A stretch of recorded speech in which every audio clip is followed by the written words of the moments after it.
Welcome to Francis Collins School.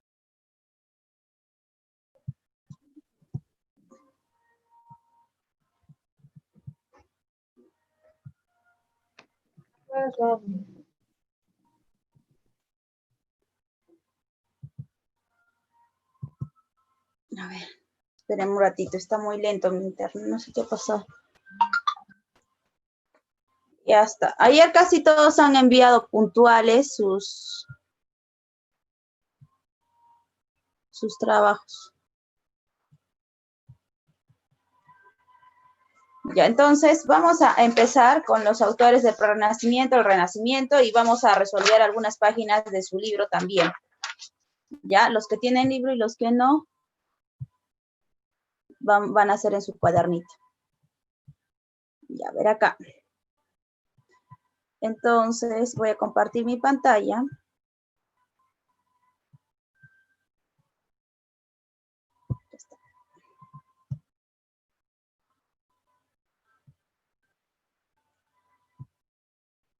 Ya, aquí estamos. Comenzamos entonces el día de hoy. Vamos a hacerlo en orden. Ya vamos a ver quiénes pertenecen al Prerrenacimiento y quiénes pertenecen al Renacimiento italiano o francés. Entonces vamos a hacer una lista primero, ¿ya? Todos van copiando lo que yo escribo. Vamos a hacer una lista primero. A ver. Y vamos a colocar acá. Vamos a insertar un cuadrito. Y vamos a colocar quiénes pertenecen al Prerrenacimiento y quiénes pertenecen al Renacimiento.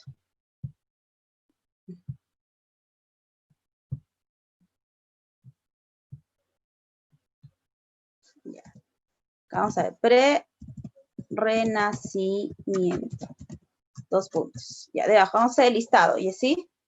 Vamos a hacer el listado. Entonces, Prerrenacimiento, por ejemplo, es Francesco Petrarca. ¿Quién más es del Prerrenacimiento? Tenemos a Giovanni Boccaccio.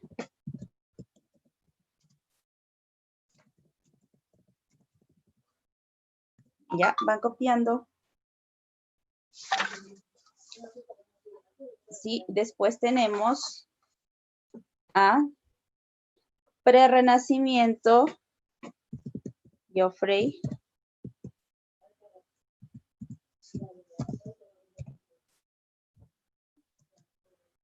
y Chaucer. Geoffrey Chaucer. Oh, por Dios. Oh, Geoffrey Chaucer. Ya está. Ya. Y nada más. Todos estos son del Prerrenacimiento, ¿ya? Todos estos son del Prerrenacimiento. Todos ellos son del Prerrenacimiento. Ya. Y voy a hacer otro cuadrito para saber quiénes son del Renacimiento.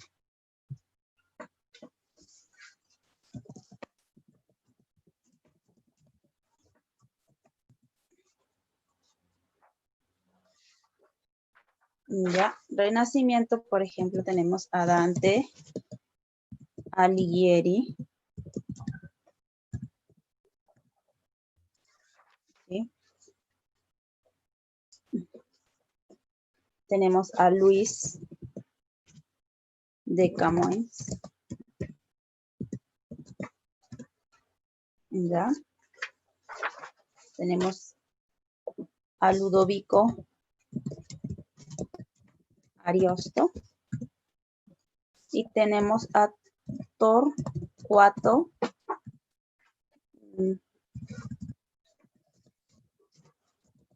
Tasso. Torquato Tasso. Ya, entonces ya vimos Prerrenacimiento y Renacimiento.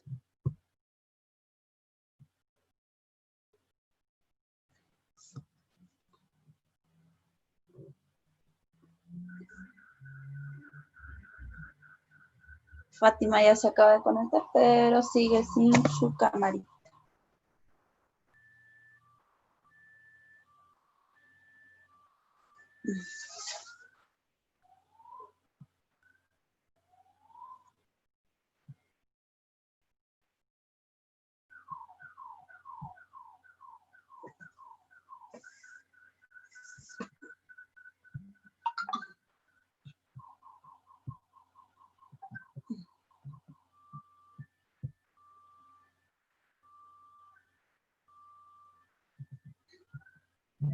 Ahora, escúchame. Voy a ponerles a cada uno su respectiva obra, ¿sí?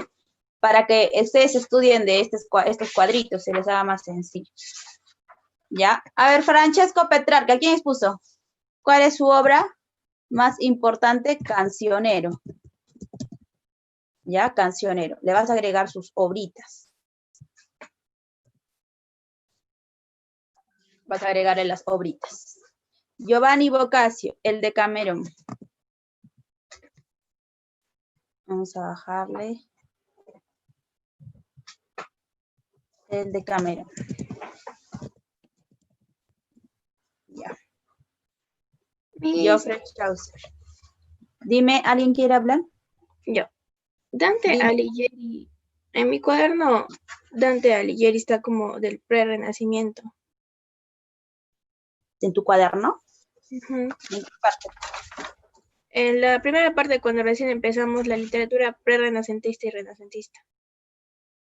Ya, la literatura pre-renacentista, ahí decía, a ver, Pre-renacimiento. pre-renacimiento, se localiza producción literaria y a escritores como Dante Alighieri, Francisco Petrarca. Sí, pero dice que se va produciendo una transición hacia el renacimiento, ¿entiendes? Ay.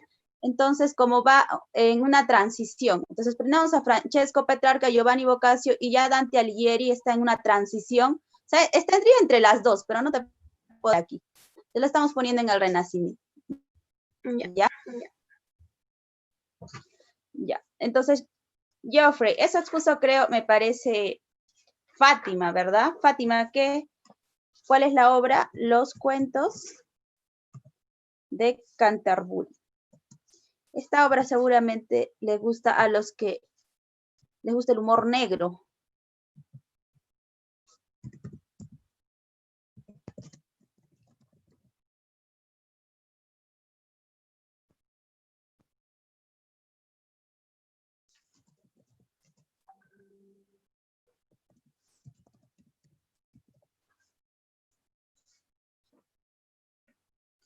Ya, entonces estoy poniéndoles a todos con sus respectivas obras, ¿sí?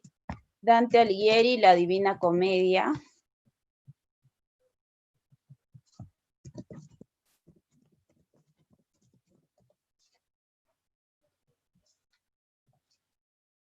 Es como o Los Luciadas, Os Luciadas o Los Luciadas, así lo vas a encontrar.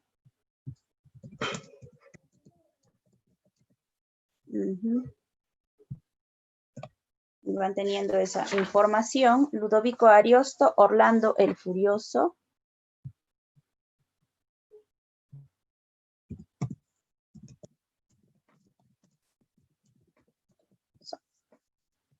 Y tenemos a Torcuato Tasso, Jerusalén liberada.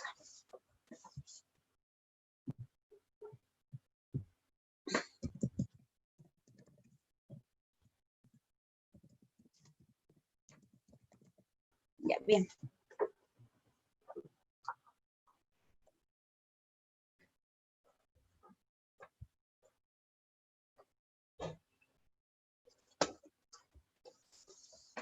Ya está. Entonces, tienes que copiar estos dos cuadritos, ¿ya? Para saber pre-renacimiento y renacimiento. Ya, mira, Ludovico Ariosto y Torcuato Tasso son del Renacimiento, pero ambos son del Renacimiento italiano, ¿ya? Ellos dos son del Renacimiento italiano. Si le puedes agregar aquí arribita, entonces, o a un costadito, italiano, ¿ya? Es el del Renacimiento italiano. Bueno, Dante Alighieri también, italiano, Luis Camoens, no, el único que no sería italiano ahí sería Luis Camoens porque es de portugués. El único que no sería del Renacimiento italiano sería Luis de Camões, porque él es del Renacimiento portugués. ¿Ya? Renacimiento portugués. Todos los demás son italiano, Dante Alighieri, Ludovico Ariosto y Torcuato Tasso, los tres son italianos. Y Luis de Camões es portugués.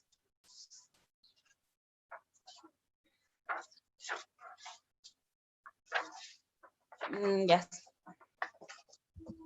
Bien, supongo que ya terminé de copiar. Entonces, iniciamos. Francesco Petrarca ha explicado, bueno, no lo expliqué, creo que solo les he dado un cuadrito sobre Francesco Petrarca, ¿sí? Entonces vamos a poner algunos datos más, así vamos a iniciar otra vez ya con lo que teníamos que hacer. Había exposiciones, corte de luz, todo eso nos ha retrasado. Entonces, Francesco Petrarca.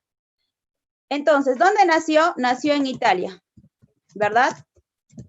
Ya, a ver, ¿qué más sobre Francesco Petrarca? Escúchame.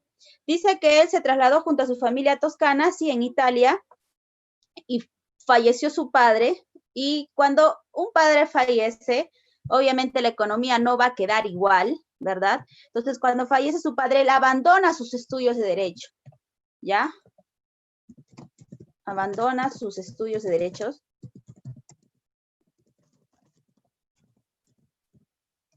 ¿Sí? Ya, abandona, se puso a hacer los votos eclesiásticos. Casi todos eran sacerdotes. Ahora, ¿cuál era su musa inspiradora de Francesco Petrarca? Tú tienes que saberlo, por favor. Laura, ¿ya? Laura. ¿Cuándo la vio a Laura? La vio, dice, un Viernes Santo. Un Viernes Santo vio a Laura y quedó enamorado de ella. ¿Sí? Un Viernes Santo. Ya está. Entonces, su musa inspiradora, ¿quién es? Laura. Acuérdate, a Francesco Petrarca, Laura, porque todos tienen una musa inspiradora, o casi todos. ¿Ya? Entonces, por eso tienes que acordarte de cada una su musa inspiradora, Laura. Ahora, dice que ella, ¿no? Laura, la inspiró a escribir varios de sus poemas líricos. Ya, ahora, él conoció, ¿sí? Era amigo de quién? De Giovanni Boccaccio.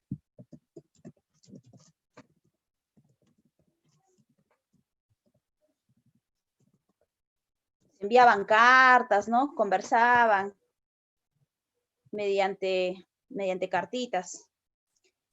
Ya, porque ellos, como que fundaron un movimiento, ¿sí? Que querían que vuelva la cultura de la antigüedad, ¿ya? Estaban de acuerdo en eso, que era mejor la literatura clásica, ¿sí? Y después pasó algo ahí, ¿no? San Agustín de Hipona había escrito el libro Confesiones, ¿ya? Este libro Confesiones hablaba de cómo es que cambió San Agustín, porque cuando San Agustín era joven, incluso él decía que lo describían como un niño díscolo. ¿Sabes qué es un niño díscolo? ¿Alguna vez has tenido un sobrino o algo así, recontra malcriado, que no te hace caso, hace su berrinche? Tú dices, ay, este chiquito, me da ganas de pegarle, dices, cada vez que lo ves. Ya, ese es un niño díscolo, ya, díscolo. Entonces, él se describe a sí mismo, San Agustín, se hablan de San Agustín, ¿ah? En Confesiones describe cómo era su vida, ¿no? Y después, cuando él ya era joven, como no tuvo control de niño, cuando era joven, seguía igual, pues, ¿entiendes?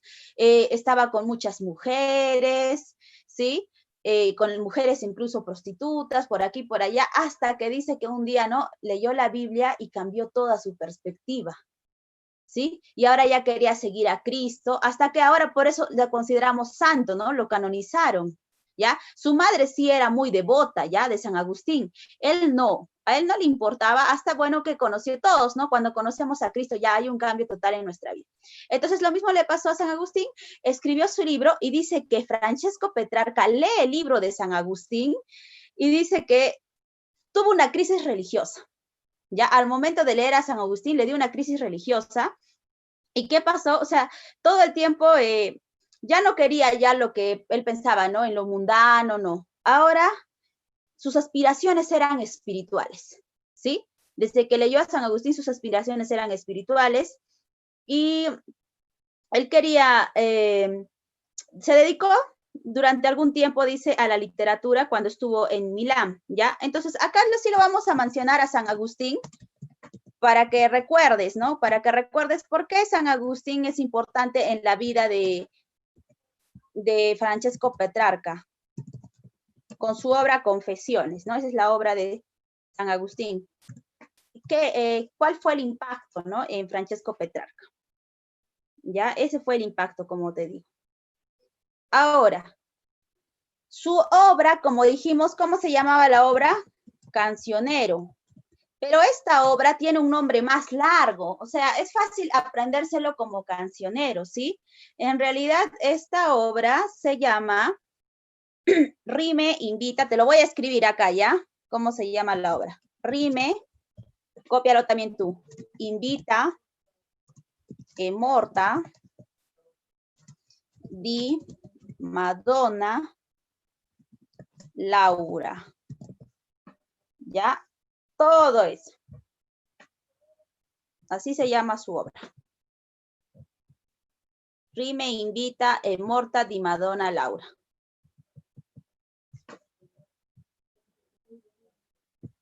Más fácil, cancionero.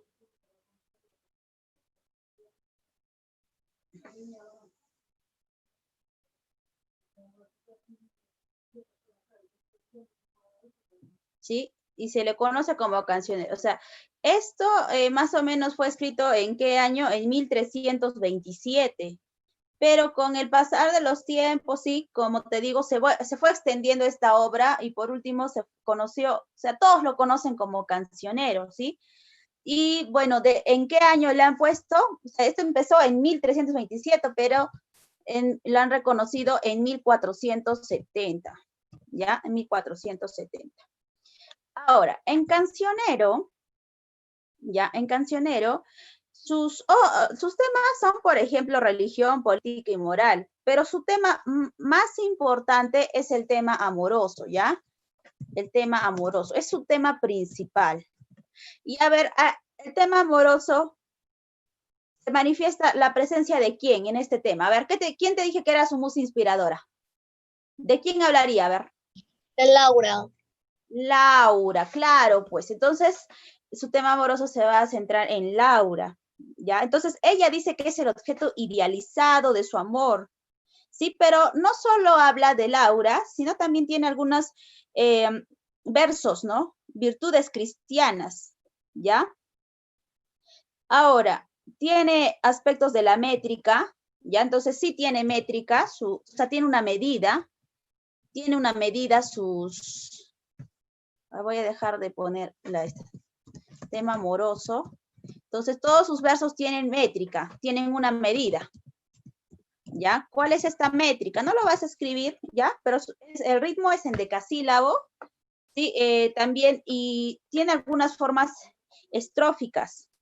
Ahora, él dice que esta obra, o sea, se caracteriza porque es simple, ¿ya? O sea, al momento de escribir las palabras no son tan cultas, se puede comprender fácilmente, ¿ya? Dice que excluye por eso los cultismos excesivos para que se pueda comprender, ¿verdad? Entonces va a excluir los cultismos, ¿sí? Pero también va a excluir las palabras excesivamente bajas. O sea, está escrito en un término medio, ¿entiendes? Ni muy culto, ni tampoco fue muy vulgar, ¿ya? Entonces, bueno, esa es otra característica, ¿no?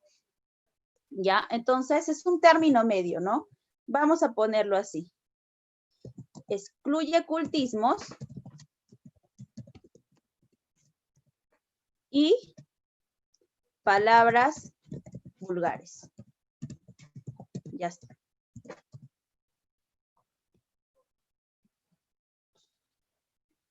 Ya. Entonces, mira, dice que tanto fue comprendido por las personas, ¿sí? Que algunos tratadistas lo han coronado como la lengua italiana para la poesía. O sea, esto, como tú escribes, dijeron Francesco Petrarca, es lo ideal para la poesía. Así deberían de escribir la poesía. ¿Ya? Ahora dice, Petrarca supo escapar de la retórica porque había un llamado cortés del amor o el amor cortés. Sí, y él salió un poco de esa corriente. Ya está. Ahora, su influencia se tradujo en la vasta corriente, incluso dice que su corriente de él se llama el petrarquismo. Así se llama su corriente, ¿no? Mira, de Petrarca, el petrarquismo. ¿Ya? De Petrarca, el petrarquismo. Ya está. Entonces, hasta ahí hemos terminado con Giovanni, con Francesco Petrarca. Ahora sí, vamos a continuar con... Terminen de copiar.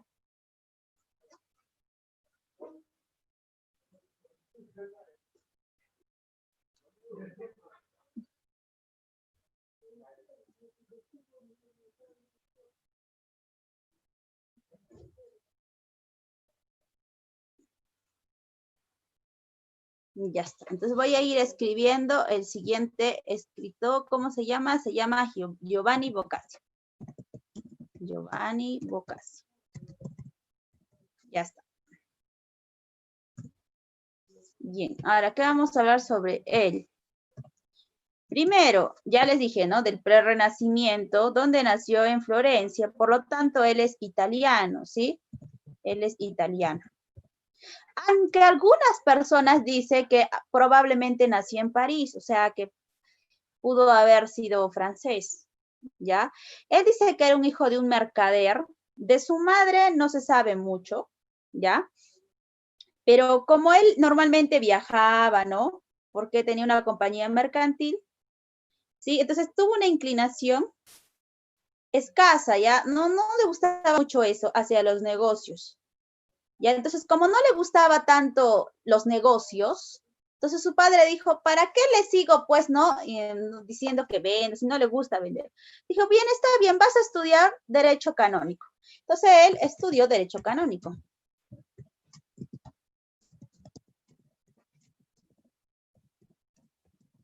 ¿Ya? Porque, bueno, no le importaban mucho los negocios. Pero dice que fracasó estudiando Derecho Canónico, no le fue bien y se dedicó a las letras. ¿Ya? Entonces, ahora sí se dedicó a las letras después de estudiar Derecho Canónico. A escribir, ¿sí? Ahora dice que él igual conoció a una dama napolitana, de quien se enamoró. Esta dama tenía pues gran influencia, ¿no? Y él se enamoró perdidamente de ella, ¿ya? Apasionadamente. A ella la inmortalizó con este nombre, o sea, no era su verdadero nombre, pero él la inmortalizó, le dio este nombre, ¿no? Fiammetta, que traducido le podríamos decir que es llamita. Imagínate que te digan llamita, ya, pero bueno, él lo decía con cariño, ¿no? No lo decía para insultar a su musa inspiradora. Acá sí, en el Perú, si te dirían llamita, creo que te sentirías ofendida. Ya, pero allá no, se sentía bien la chica. Ya, entonces, ya, Fiammetta, ¿no? Y ella dice que le abrió las puertas de la corte a Giovanni Boccaccio, ¿ya? Y lo impulsó, o sea, no dejó que se quedara como un simple escritor, ¿no? Lo impulsó en su carrera literaria, ¿ya? O sea, fue alguien, una persona que llegó en el tiempo exacto a su vida, ¿no? Que le ayudó a Giovanni Boccaccio, ¿ya? Entonces, y bajo esta influencia, ¿no? De Llamita Fiammetta, ¿ya? De ella, él escribió sus novelas y poemas juveniles. Ahora, dice que él, bueno, su vida era normal, ¿no? Hasta que conoció a alguien. Al igual, parece un poquito a Francisco Petrarca, ¿no? Que, bueno, leyó a Confesiones de San Agustín. Él conoció a quién? A un monje, ¿ya? Conoció al monje. ¿Quién es? Gioacchino Ciani. Ya, lo conoció y le dijo, abandona la literatura. Ya, él le dijo que abandone la literatura. Acá está, ya para que lo puedan copiar. Le impulsó a que abandone la literatura porque le dijo, tus argumentos son profanos, no van con respecto a la está mal lo que tú escribes. ¿Ya? Entonces él se fue a vivir aislado, ¿para qué? Para meditar un poco en lo que estaba haciendo. Él decía, estoy mal, ¿no? O sea, y se dedicó al estudio religioso, porque ya China le dijo eso, ¿no? O sea, está mal lo que estás haciendo. ¿Ya? Ahora, dice que ya casi, bueno, en las últimas etapas de su vida, le habían dicho que lea el libro La Divina Comedia. O sea, le dijeron, vas a leer públicamente La Divina Comedia, ¿ya?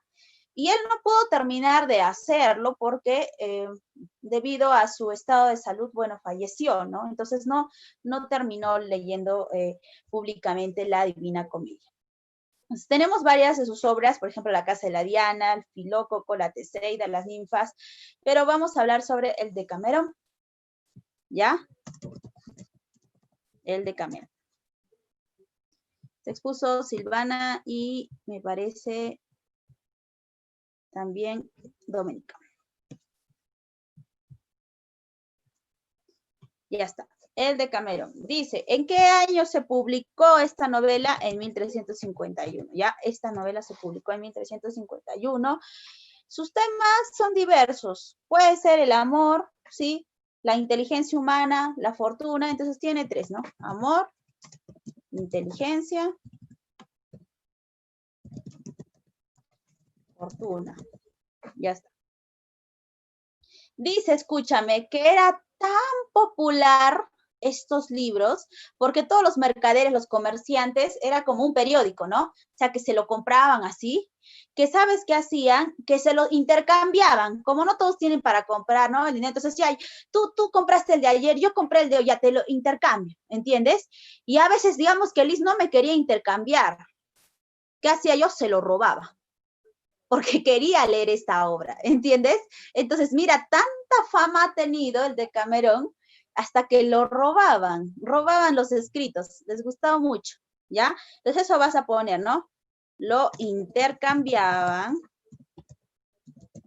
y hasta lo robaban, todo para obtenerlo, para poder leerlo. Ya está. Ahora, dice, eran 100 historias, ¿ya? Donde Boccaccio hace referencia al género narrativo. Entonces, acá tenemos 100 historias. ¿En qué género está? Narrativo, ¿ya? Género narrativo. Ya. Primero dice que va con una descripción, ¿cómo inicia la historia, no? Con una descripción de la peste bubónica. ¿Quién sabe algo de la peste bubónica? A ver. ¿Quién de ustedes sabe algo sobre la peste bubónica? ¿Era de ratas? Ya, ¿qué más? La aprendí en Ratatouille. Pastor explicó un poquito cuando ustedes estaban recién iniciando las clases, cuando se supone que iban a continuar, pero no continuaron. Ya, explicó un poco sobre la peste bubónica, que decía que los judíos son los únicos que no les atacaba esta peste porque normalmente se lavaban las manos muchas veces, ¿verdad? Entonces sí, ¿no? Unas ratas trajeron esta peste que le llamaban la peste negra, porque salían como unas manchas negras en el cuerpo y la gente moría rápidamente, en realidad, rápido, ya, peste bubónica. Ahora, ya, entonces dice, primero empieza con una descripción, ¿no? De la peste bubónica, y de ahí, o sea, como tuvieron que escapar, se encontraron 10 jóvenes, ¿ya? Entonces, ¿quiénes son los personajes? 10 jóvenes. Entre ellos habían, ¿cuántas? 7 mujeres. Wow, muchas mujeres, ¿no? 7 mujeres y solo 3 hombres, ¿ya? Y 3 hombres. Ya está. 10 jóvenes, 7 mujeres, ya. Entonces, estaban escapando de la plaga y se encuentran. Ahora, esto se va a organizar en 10 jornadas. Ya. No les voy a escribir las jornadas, solo les voy a mencionar, ¿ya? 10 jornadas. La primera jornada dice, o sea, como están ya juntos, reunidos todos, ¿de qué hablaban? Cada uno de ellos hablaba de un tema libre, ¿ya? O un tema que les agradaba. Entonces, como que ustedes se reúnen y dicen, ya, a ver, ¿de qué hablamos? Ya, pues, entonces todos empiezan a hablar. Por ejemplo, Silvanita hablaría de sus chinitos, porque le gustan, ¿no? Sus chinitos. Por ahí Fátima de sus animes, ¿entienden? Entonces, cada uno hablaría, o digamos, Fabricia hablaría, ¿no? De la música, y así. Ya está. Liz, por ejemplo, a mí me parece que hablaría algo de Dios, ¿sí o no? ¿Ya? Entonces, y así. Bien, entonces, en la jornada 2, dice que hablan de los infortunios, ¿ya? ¿Qué pasaron? ¿Qué cosas malas pasaron en su vida? En la jornada 3 empiezan a hablar, dice, de la inteligencia y de cómo lograron grandes cosas. Por ejemplo, ¿cómo, digamos, cuando tú ya tengas tu casa y vas a contar, ¿cómo es que lograste comprarte tu casa? ¿Entiendes?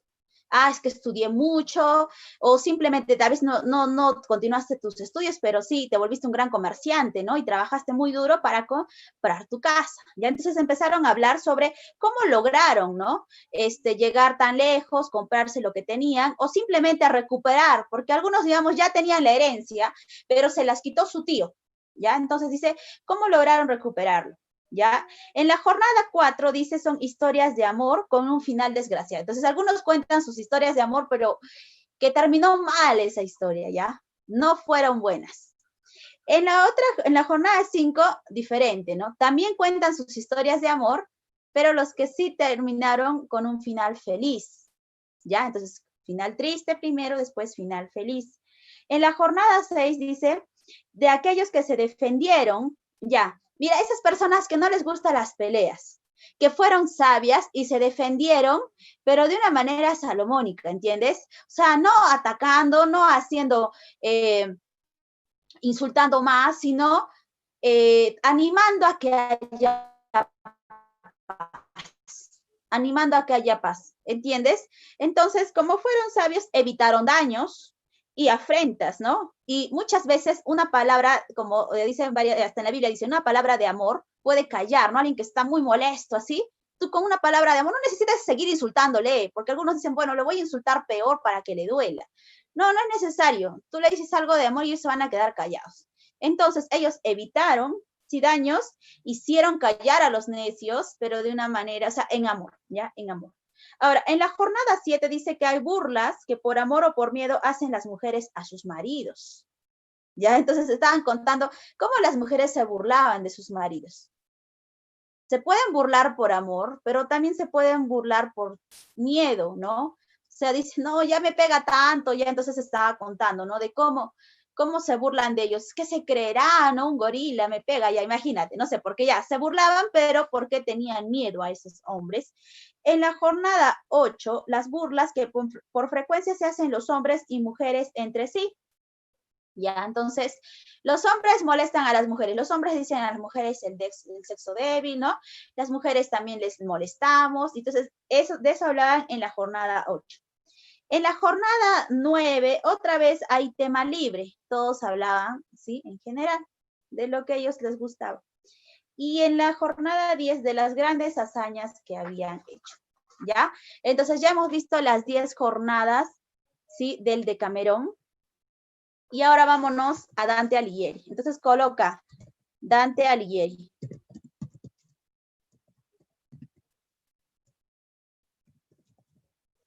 Ya, Dante Alighieri.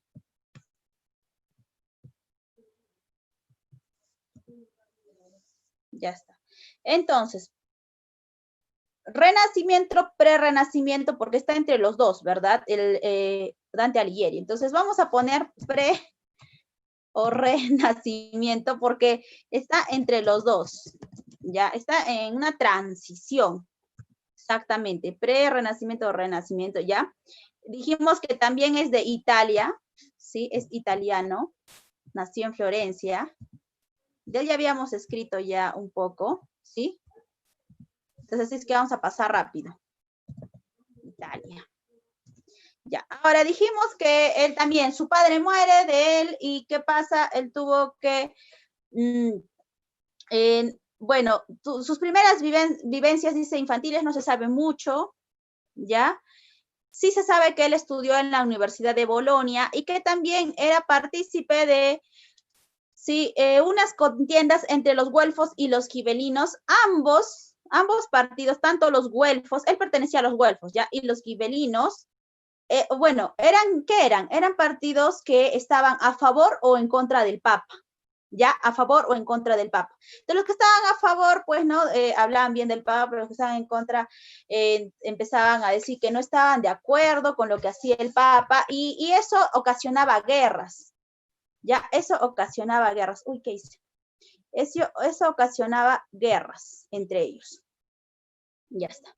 Ahora, su musa inspiradora de Dante Alighieri es Beatriz. ¿ya? Es Beatriz. Mira, date cuenta, acuérdate a Beatriz, del otro era Laura, ¿ya? Beatriz, el otro era la llamita, ¿no? Fiametta, llamita, ya. Beatriz. Ahora, escúchame. A él lo votaron ya por sus ideales políticas, los desterraron, de ahí le dijeron, bueno, está bien, regresa Dante. Dante rechazó. Dijo, no, yo no voy a regresar ya. Ahora, dice que Dante fue discípulo del poeta Guido Cavalcanti, así que vas a poner acá. Discípulo de Guido Cavalcanti. Ya, fue discípulo de Guido Cavalcanti. Y también fue influenciado por el filósofo Brunetto Latini, pero bueno, ya, esto vas a poner, fue discípulo y amigo, no solo discípulo, ¿sí? Ahora dice que él, mira, a pesar de haberse enamorado de Beatriz, él no se casó con Beatriz, en realidad su esposa se llama Donati, ¿ya? Ahora, su obra maestra, ¿cuál es, pues, no? La Divina Comedia. Y él dice que, esto sí, esto cópialo, por favor. Él es el máximo exponente del estilo, ¿se acuerdan de este estilo? Dolce Stil Novo. Nuevo. ¿Ya? Es el máximo exponente de este estilo. Máximo exponente. Ya, ahora, mira, Dante, esto no está en tu libro, pero Dante escribía en tres formas de escritura tenía, ¿no? Una forma de escritura culta, dime. ¿Podría subir un ratito? Es que me he quedado arribita. Ya. ¿Ahí? Ya. Entonces, Dante, como te digo, escribía, ¿no? En tres formas, ¿no? Una, por ejemplo, de sus obras que él escribió autobiográficas, otra que le llamaba de la vulgar y elocuencia, que era que escribía pues en palabras vulgar para que comprendan las personas, y también hay otro libro que escribió en un lenguaje muy culto, ¿ya? Entonces, escúchame, vamos a hablar ahora sobre la Divina Comedia, ¿sí? La obra máxima de ¿quién? De Dante Alighieri. La Divina Comedia. Ahora, es importante que sepas que la Divina Comedia no se llamaba la Divina Comedia en un principio, ¿ya? ¿Quién le agregó divina? Divina le agregó, ¿ya? Giovanni Boccaccio.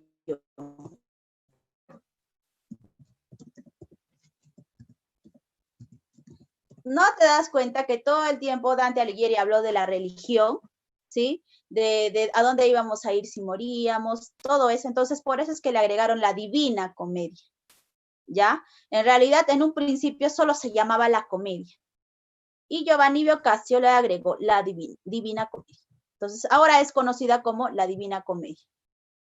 La Divina Comedia. Entonces, escúchame, ¿cuáles son sus ejes temáticos, sí? ¿De qué temas habla en la Divina Comedia? Primero, sobre la concepción del universo. También va a hablar sobre los astros, ¿sí? Ustedes vieron, ¿no? En cada planeta había, ¿no? Cada planeta, ¿recuerdan?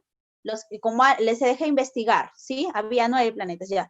También habla sobre la búsqueda de Dios. ¿Ya?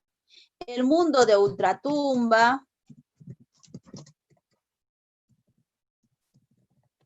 Ultratumba, bueno, y otros más, ¿ya? La condena, el libre albedrío. ¿De qué más habla? Sobre la redención. ¿Ya? Entonces, todas esas cosas habla en su obra La Divina Comedia. Ahora dice, escúchame, está dividido en 3 partes. ¿Cuáles son las 3 partes que tiene? ¿Ya? Entonces está dividido en 3 partes, ¿verdad? 3 partes. 3 partes, ya. La primera parte, obviamente, va a ser que el infierno, porque primero va al infierno, dice. Después tenemos el purgatorio.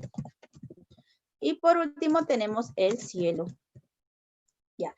Entonces dice, Las personas muy malas se iban al infierno, ¿verdad?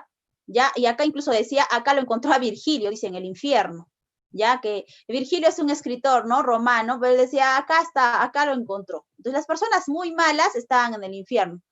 Después dice que seguía el purgatorio. El purgatorio son donde las personas, no siendo tan malas, no son tan malas, pero tienen que limpiarse para poder llegar al cielo, ¿entiendes? Entonces él decía, es una transición, ¿no? Entre el cielo, el purgatorio, es una transición para que tú puedas ir al cielo. Entonces tienes que ahí pagar algunas condenas y de ahí ya subes al cielo. Y por último, pues el cielo, donde el cielo o el paraíso, que le llama a él, ¿no? El paraíso. Para él el cielo es el paraíso. Ya está. El paraíso, donde ya vives feliz, todo está bien. Y ahí dice, donde encontró a quién, a su amada Beatriz. Entonces, en el infierno, ¿quién le guía? Virgilio. Virgilio le lleva a conocer todo el infierno. El purgatorio, también Virgilio le lleva a conocer todo el purgatorio. ¿Y quién le lleva a conocer el paraíso? Su amada Beatriz, porque Beatriz sí era un ángel para él. ¿Sí?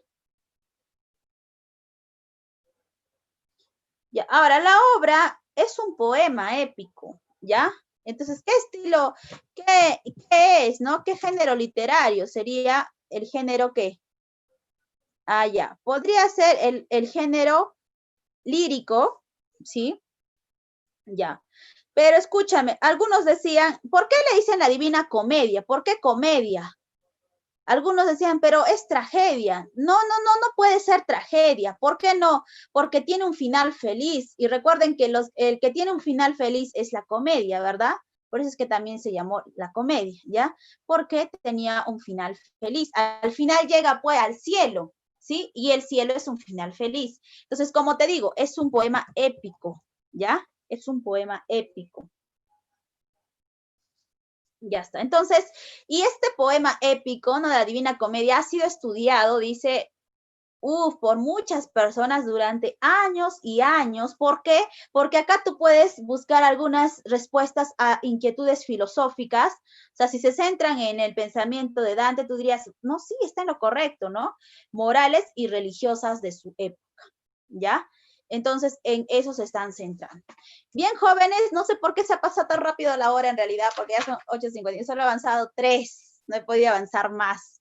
Ya, entonces, tu tarea, creo que ni siquiera hemos avanzado lo que teníamos que hacer en tu tarea. Investiga, por favor, ¿ya? Lo que vas a tener que hacer en tu tarea, vas a tener que investigar porque no hemos llegado a avanzar lo que teníamos que hacer el día de hoy. Ya tenía que explicarles y ya se me pasó la hora, chicos. Ya, entonces, a la siguiente clase vamos a continuar. ¿Ya? Vamos a continuar. Bueno, voy a dejar de compartir. Supongo que ya han terminado de copiar. Miss, ¿investigar qué? Hola, ¿quieres? Para la tarea, para que resuelvas la tarea, princesa, vas a tener que investigar. ¿Ya? Pero Ariana. vamos a tener que copiar en el cuaderno, ¿no? Dime. Vamos a tener que copiar en el cuaderno. Ya no, pues, porque como ya hemos hecho todo, ya no tienen que copiar nada. Hola, Tienen que Miss. resolver la tarea. Hola, Y la Miss. tarea van a tener que investigarla. Hola, tata. Hola, tata. Vaya para allá. Porque no hemos terminado de avanzar el tema. ¿Ya, jóvenes? Vaya para allá. Ya, entonces.